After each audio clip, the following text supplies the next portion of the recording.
आती रहेंगी बहारें, जाती रहेंगी बहारें।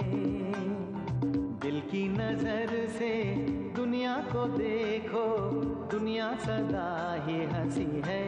हो आती रहेंगी बहारें।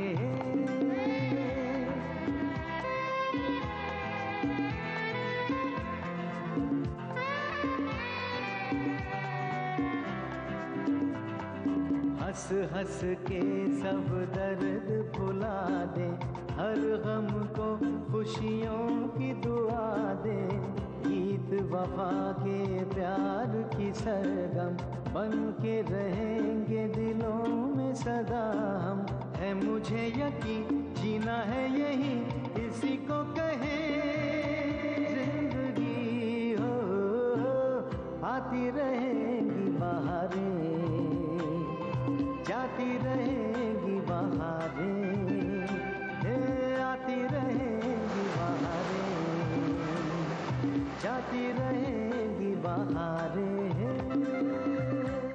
तो फिर मधु का है? कहाँ चली गई ये लड़की? अब मैं उन्हें क्या जवाब दूंगी? जबकि आप जानती हैं कि मैं अमर से प्यार करती हूँ, सिर्फ अमर से, तो भी आप मेरी शादी जबरदस्ती कर देते। आपको जब तक मैं अमर की जिंदगी का सत्यानाश नहीं कर दूंगी, तब तक मुझे सुकून नहीं मिलेगा। थोड़ी सी वीकनेस है। क्योंकि तुम्हारी फिक्र अब तुम्हारे पास आ गई, हमेशा के लिए। रश्मि, तुम बिना किसी खबर के? अभी हम तुम्हारी बात कर रहे थे। तुम्हें लेकर अमर इतना परेशान है कि मुझे उसकी चिंता होने लगी। अब तुम आ गई हो तो मेरी सारी चिंताएं दूर हो गई। चलो बेटा, अंदर चलो। हाँ चलो चलो। नहीं माँ,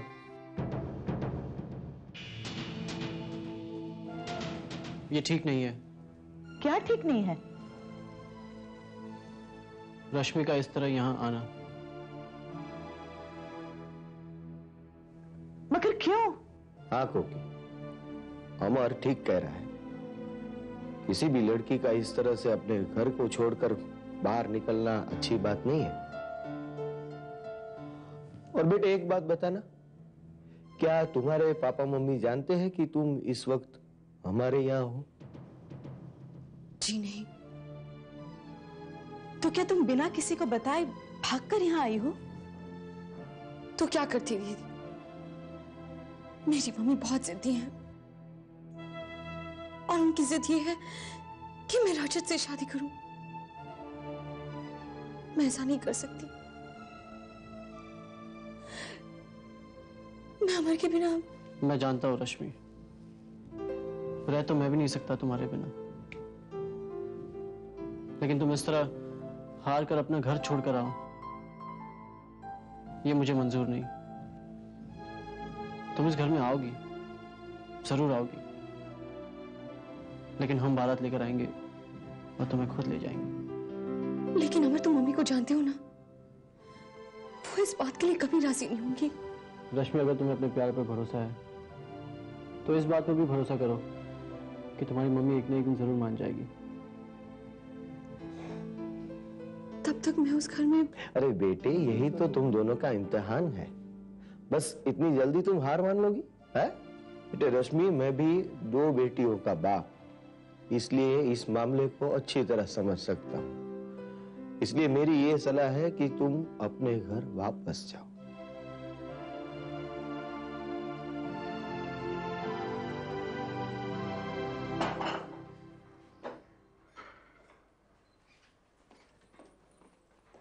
खाना लग गया है, जल्दी आइए और साथ में अपनी लाडली को भी ले आइए।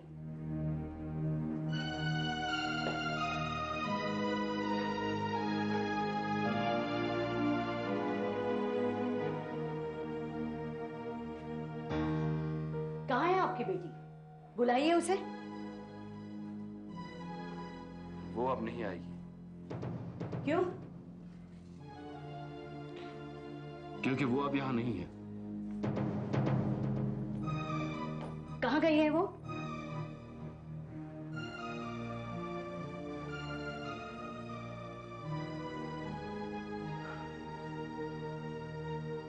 वो इस घर को छोड़कर अमर के पास चली गई है। क्या? इतनी बड़ी बात हो गई और आपने मुझे बताया तक नहीं? क्या बताता? जब किसी बात का तुम पर असर ही नहीं होता तो फिर बताने से भी क्या फायदा? आप भी मुझे ही दोष दे रहे हैं। हाँ, मैंने तो इस घर का भला कभी चाहा नहीं और ना ही रश्मि का। मैंने उसके लिए किया ही क्या है? किया है।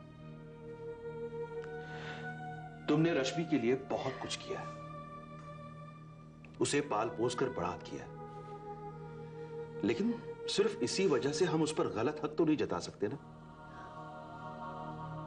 उसके भी कुछ सपने होंगे, इच्छाएं होंगी। जरा सोचो रेखा, इतनी जबरदस्ती करना क्या गलत बात नहीं है? हाँ, मैं ही गलत हूं, इसीलिए उससे अपनी जान से ज्यादा प्यार करती हूँ।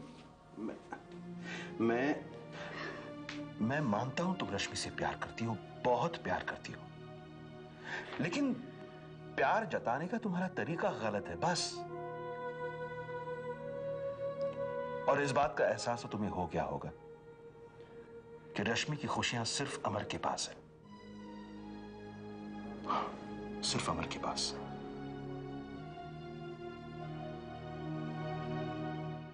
ये क्या है?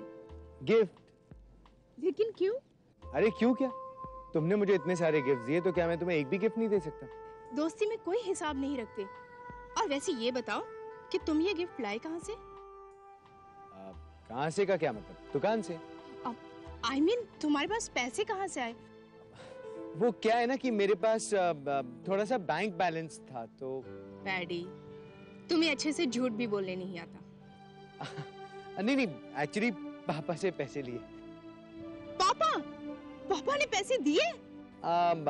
आसानी से नहीं दिए, मेरे को एक छोटी मोटी सी कहानी सुनानी पड़ी, तो कहानी सुनते सुनते उन्होंने वो। Very bad. मुझे लगता है अब तुम्हें कोई काम वाम शुरू कर देना चाहिए। ये देखो, यहाँ पे कुछ वैकेंसीज हैं, तुम जाओ और अपनी इंटरव्यू दो, ओके? ये मुझसे काम वाम नहीं होगा। This is not my cup of T.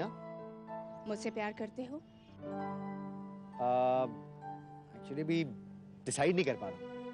तो कर लो, क्योंकि मुझे तो पूरा यकीन है कि मैं तुमसे प्यार करती हूँ। अरे ये क्या कह रही हो? देखो पैडी, अगर तुम मुझसे प्यार करते हो तो तुम इंटरव्यू के लिए जाओगे। और ये लो तुम्हारा गिफ्ट। ये क्या? मैं ये गिफ्ट तभी लूंगी जब तुम अपनी कमाई से कमाकर मुझे दोगे। अरे ये अच्छी मुसीबत है। प्यार भी करो और प्यार के लिए काम भी करो। ऑब्वियसली, अगर कुछ नहीं कर सकते तो कम से कम अपने दोस्त अमर से ये तो सीखो। चलो रश्मि, बहुत देर हो गई है, तुम्हारे घर से परेशान हो रहे होंगे। रुको, एक मिनट। क्या? अरे बहू ने पहली बार घर में पैर रखा है, ऐसे ही थोड़ी जाने दूंगी। ले बेटा, ये शगुन है, दही और गुड़। माँ अब हम जाए? हाँ, एक मिनट। अब क्या है? और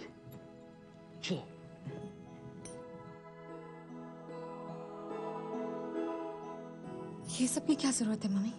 अरे क्या जरूरत है मतलब? और नहीं तो क्या, हम अपने भाभी को खाली हाथ थोड़ी भेजेंगे।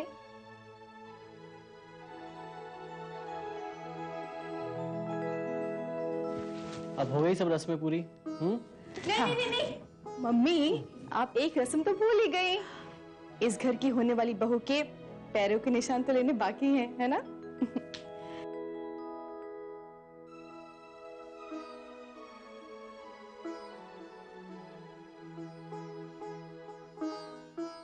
चलो रश्मि, इस रस्म को पूरा करो।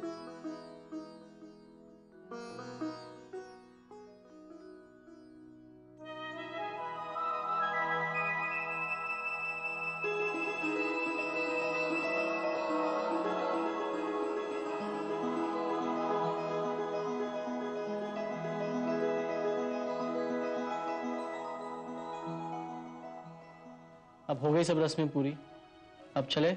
हाँ। अरे सुखी थे बेटा। सुखी रहे बेटा, सुखी रहे। जुग जुग जियो। अरे रश्मि,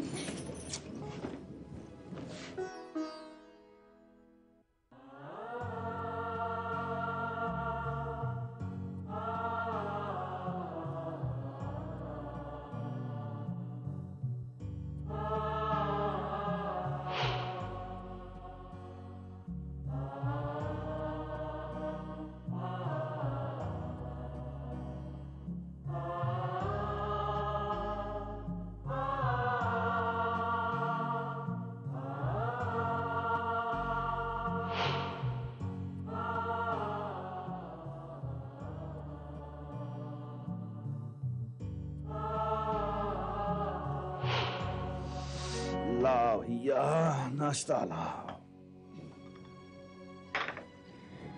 रश्मि अब 18 साल की हो चुकी है। मुझे लगता है हमें उसे सब कुछ साफ साफ बता देना चाहिए। बात तो बिल्कुल ठीक है, लेकिन कहीं सच्चाई जानने के बाद वो टूट ना जाए, हमसे दूर ना हो जाए। किसी और के जरिए ये बात उसे पता चले, बेहतर यही होगा कि हम ही उसे बता दें।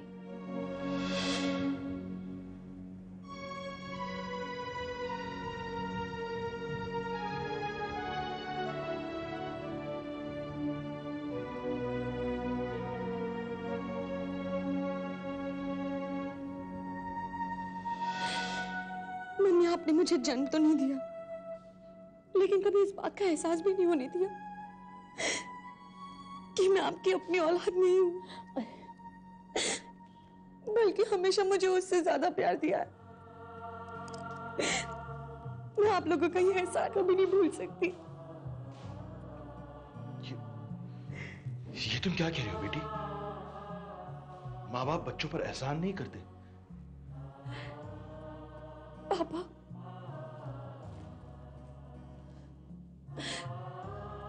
मैंने अपने मम्मी पापा को तो नहीं देखा, लेकिन मैं इतना जानती हूं कि वो आप दोनों से अच्छे नहीं हो सकते।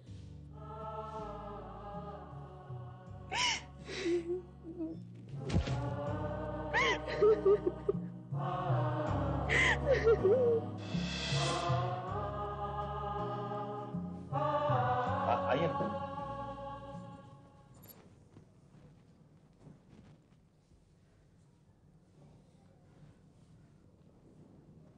रेखा,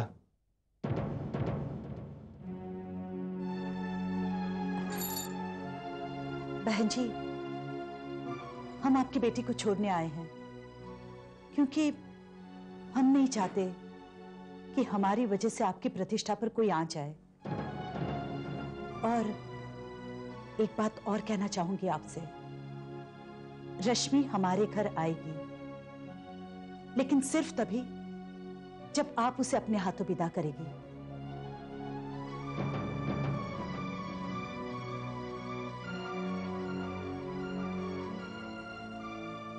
बहन जी, प्लीज, ये इसका बचपना है, यही समझकर इसे माफ कर दीजिएगा।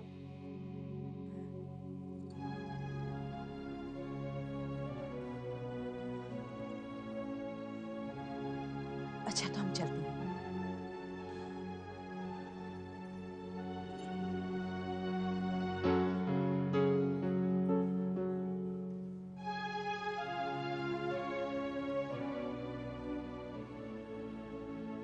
आई एम सॉरी मम्मा।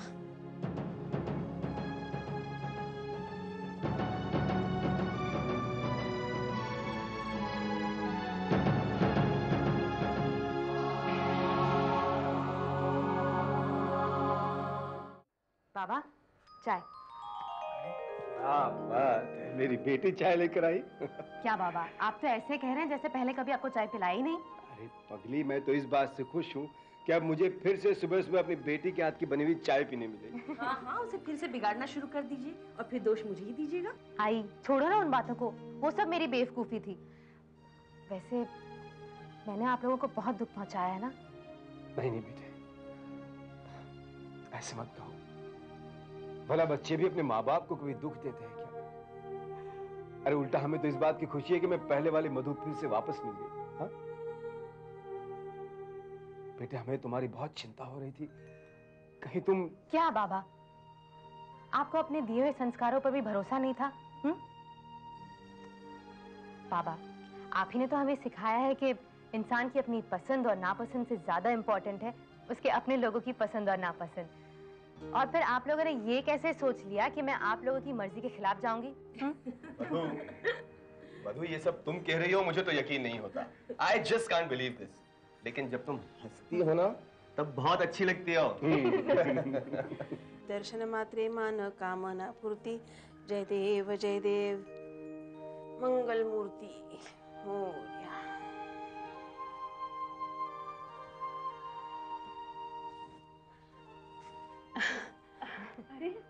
ले प्रसाद ले। पहले आज देव करो तुला आयुष्यातली सगळी सुख मिळतील।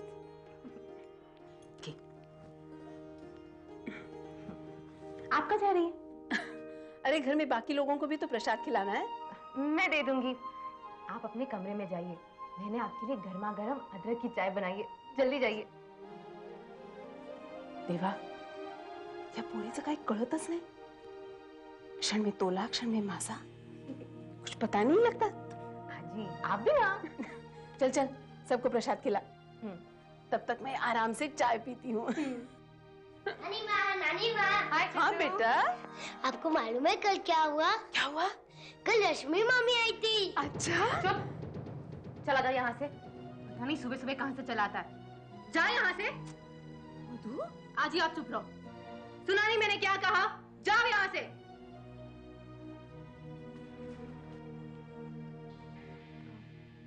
मैं प्रसाद देकर आती हूँ।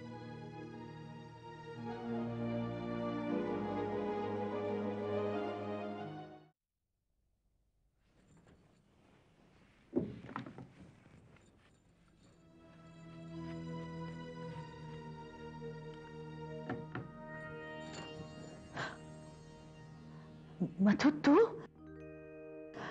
मैं तो डर ही गई, लेकिन तू यहाँ? क्यों आंटी, आप मुझे यहाँ ऐसे देखकर चौंक क्यों गई? मैं यहाँ नहीं आ सकती? नहीं नहीं, ऐसी कोई बात नहीं है, ये तेरा ही घर है। ये तो अचानक तुझे देखा इसलिए मैं चौंक गई। आंटी मुझे पता है कि मेरी वजह से आपको बहुत परेशानी हुई है ना, लेकिन अब आप परेशान मत हो, जो भी हुआ उसे आप भूल जाइए प्लीज।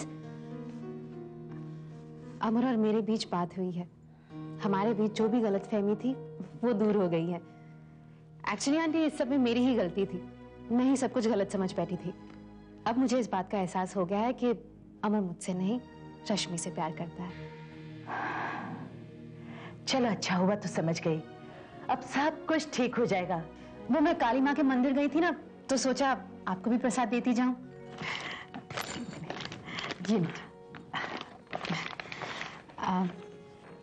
इसी बहाने मैं आपसे माफी भी मांग लूंगी।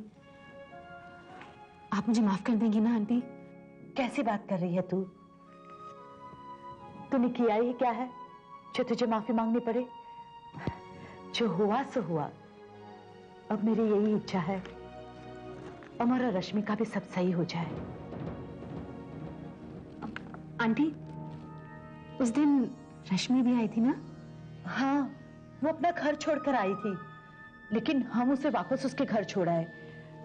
हम तो बारात लेकर उसके घर जाएंगे और टोली में बिठाकर उसे यहाँ ले आएंगे। अमर की भी यही जीत थी और उसकी खुशी में ही तो हमारी खुशी है। आंटी जो कुछ भी हो, अमर मेरे बचपन का दोस्त है और उसकी शादी में मैं अपने हाथों से पिसी मेहंदी रश्मि के हाथों पे लगाऊंगी। हाँ हाँ जरूर लगाना। अच्छा आंटी तो मैं चलूं? हाँ लेकिन आना जरूर। जी नमस्ते।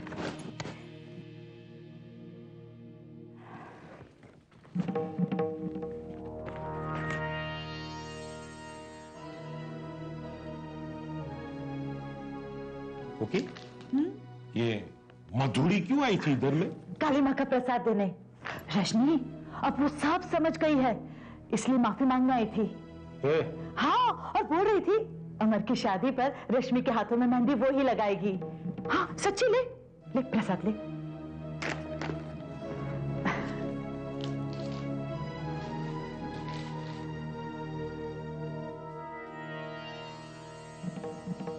हाथ में मेहंदी लगाएगी कि मुंह पे कालिक पोतेगी? मधुरी, मामा कंस की सौगंध, इस दाल में कुछ काला है। ये पूरी दाल काली हो जाए उसके पहले छोप लगाना ही पड़ेगा। Hello doctor Amar. Hello sir. अरे भाई डॉक्टर भटनागर कब से आपको मिलना चाहते हैं, मिले आप उनसे? सर मुझे तो पता ही नहीं था कि वो छुट्टी से वापस आ गए, अभी डॉक्टर सक्सेना ने बताया। मैं बस उन्हीं से मिलने जा रहा था। तो चलिए मैं भी उसी ओर जा रहा हूँ, मिलवा देता हूँ। Sure sir. चलिए।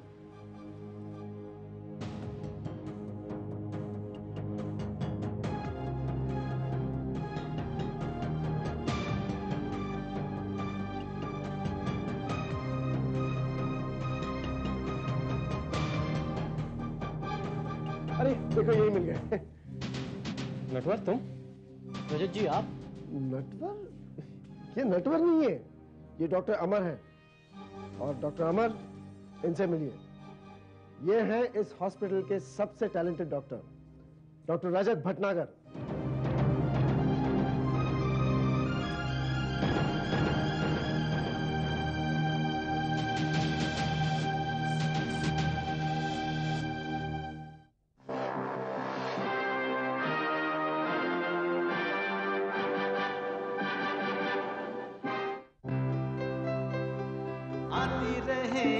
बहारें जाती रहेंगी बहारें, दिल की नजर से दुनिया को देखो, दुनिया सदा ही हंसी है। हो आती रहेंगी बहारें।